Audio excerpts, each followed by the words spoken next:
Božič je pred vrati, z njim pa čas, ki ga tradicionalno namenimo družini in najbližjim. Lovci kviza na lovu se teh dni nostalgično spominjajo. Sneg, piškoti, kakav, to so neke take spomini, da ko priješ ven, jaz sem dosti bil zunaj in ko priješ z onimi lice, te hladna rdeča, se tam zabubiš, risanko pogledaš, tako da ja. Ja, eno to vprašanje sem imel tudi v oddaji in sem rekel, da pač, ko sem bil majhen, sem pisal prav pisma Božičku na Finsko.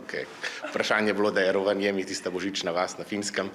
Torej, tisto sem vedno delal, pa skupaj smo okraševali drevesce. Ne vem, čakal sem zjutraj vedno, sem ostajal 5 zjutraj, pa čakal na darila, tako da klasično kot vsi drugi otroci. In ker si takšne spomine zasluži čisto vsak, so se ekipi prostovoljcev naše medijske hiše pri pripravi paketov za socialno ogrožene družine pridružili tudi lovci. Ivan, danes ste solidarni lovci, dobrodelni lovci. Kako tebi osebno to pomeni, da si lahko del takega projekta, da lahko prav ti v bistvu z nekim svojim delom pričaraš nasmešek nekomu drugemu?